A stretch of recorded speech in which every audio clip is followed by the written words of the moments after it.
Je profite de mon passage à Toulouse pour interviewer notre ami Jean-Yves Ducochet, qui est vétérinaire, mais qui ne fait pas que ça. Et il va nous dire un peu toutes ces autres activités qui le tiennent à cœur, et entre autres par rapport à l'eau. Bonjour Jean-Yves. Salut. Alors voilà, est-ce que tu peux nous faire ta présentation et puis des choses que tu fais à côté et qui peuvent nous intéresser? Et bien là, on est dans mon cabinet vétérinaire, donc là où je soigne de mon mieux les chats et les chiens de mon petit quartier de Toulouse, de manière la plus naturelle possible aussi, hein, c'est un petit peu le tampon de la maison. Et à propos de naturel, bah écoutez aussi, j'ai des activités dans le domaine de l'information tous azimuts, à travers ce petit journal qui s'appelle Effervescience. Attends, Que je crois qu'on maintenant, va bien te faire le montrer. voilà, Voilà, qui est dans les kiosques, effervescence. qui C'est dans les est, kiosques? qui est voilà, dans toute la France, et où j'en écris une bonne partie sous divers pseudonymes, et qui va chercher des informations scientifiques, mais toujours un petit peu à la limite de ce qui est considéré comme la science par les scientifiques labellisés, on va dire, et qui reste un mystère pour plein de gens. Alors voilà, là-dedans, on va toujours à la marge, et on trouve plein d'informations que je vais chercher, alors beaucoup sur Internet, puisque maintenant c'est comme ça que ça se passe, mais aussi par tout un réseau d'amis, de contacts qui travaillent pour le journal. Alors, nous, on s'est connus grâce à une manifestation que tu fais tous les ans au mois de septembre, que tu organises avec toi et je veux dire, tes Le collègues. réseau, voilà, Le le réseau réseau. là, de l'association qui s'appelle H2O Mon Amour. Donc là, dans ce projet que je suis en train de faire, qui s'appelle Garonne, là, on y est en plein dedans. D'ailleurs, c'est par le fait que je sois passé à Toulouse, parce que H2O Mon Amour s'organise à Toulouse. Est-ce que tu peux nous parler de l'historique un peu de cette manifestation, ce qu'on y retrouve, et puis la prochaine fois, quand est-ce qu'elle se déroule, etc., etc. Alors, d'abord, c'est une association, H2O Mon Amour, qui est toulousaine et qui n'a qu'un but de formation, de concentration d'informations pour faire passer le savoir à des gens qui sont passionnés par l'eau.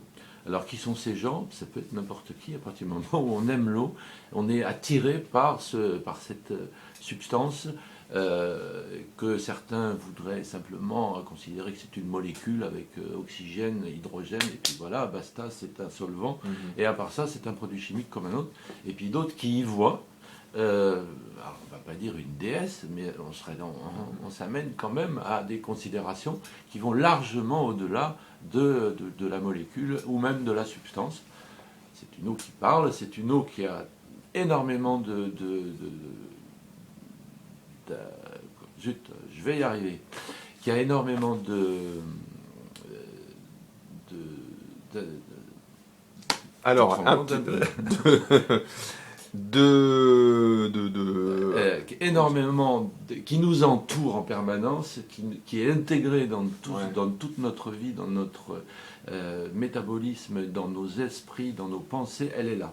Et donc, c'est normal de s'y intéresser autrement que dans un tube à essai. Ouais. Et donc, Je suis complètement d'accord. voilà. Et donc, toutes ces réunions qui ont lieu au mois de septembre à Toulouse, toutes ces réunions, elles ont lieu justement pour faire passer un savoir transversal entre des gens qui savent, des gens qui veulent apprendre, Ouais. mais pas et dans les deux sens. C'est-à-dire, il n'y en a pas un qui parle et les autres qui écoutent. C'est tout le monde qui se respecte et tout le monde qui fait passer des savoirs et des expériences.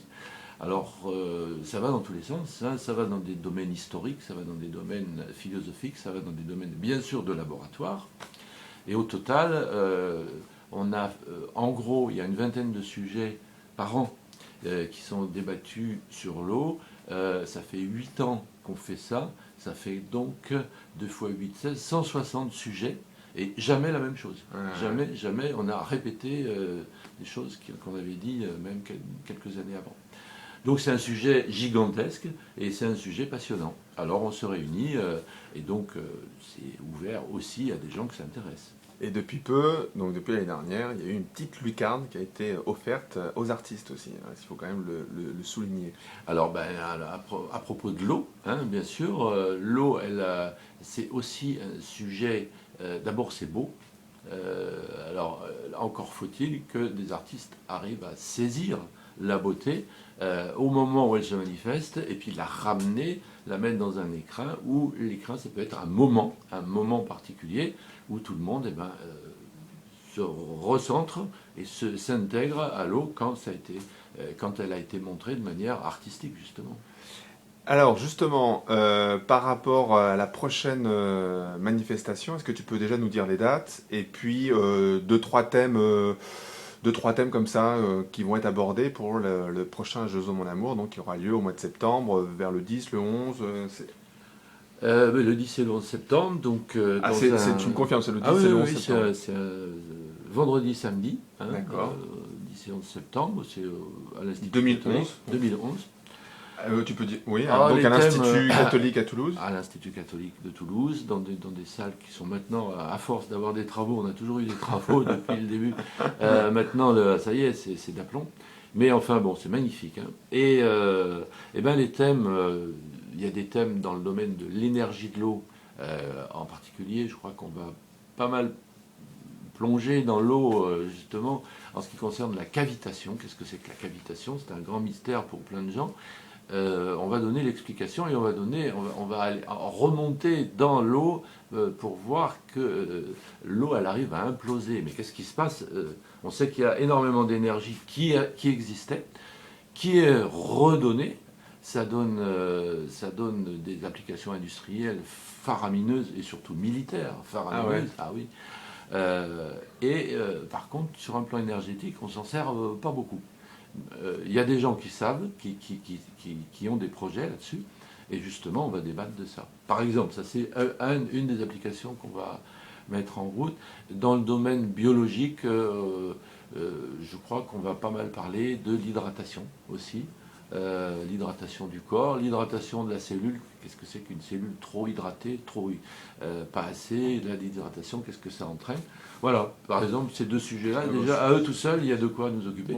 Mais il n'y en aura pas que deux. Il y en aura toujours, comme d'habitude, entre 15 et 20. D'accord. Alors, juste une dernière chose par rapport à Jeux Mon Amour. Est-ce que tu peux nous donner l'adresse du blog Alors, il y a un blog, oui, qui s'appelle h2omonamour.blog.fr. Voilà, H2O petit H petit O, h2omonamour.blog.fr. Et là, on fait le point sur un petit peu les actualités de l'eau. Bon, ça, c'est la moindre des choses. Mais en même temps, sur l'état d'avancement du colloque qui se prépare. Super. Alors, il nous reste plus que 2 minutes. Oui. Et moi, j'aimerais conclure cette interview par quelque chose qui te caractérise, puisque c'est la ronron thérapie, quelque chose qui te tient à cœur. On en a parlé encore hier. Est-ce que tu pourrais, en 1 minute 30, essayer de synthétiser voilà. ou à quoi sert enfin... Le ronron, à quoi ça sert? Alors, bon, le ronron, c'est le fait des félins et de personnes d'autres.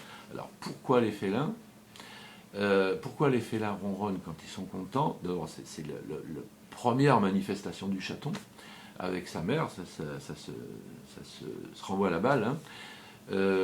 Par ailleurs, c'est un langage entre chats, mais ça a une autre fonction, et uniquement chez les félins. Alors, quand ils sont contents, mais aussi quand ils sont en détresse.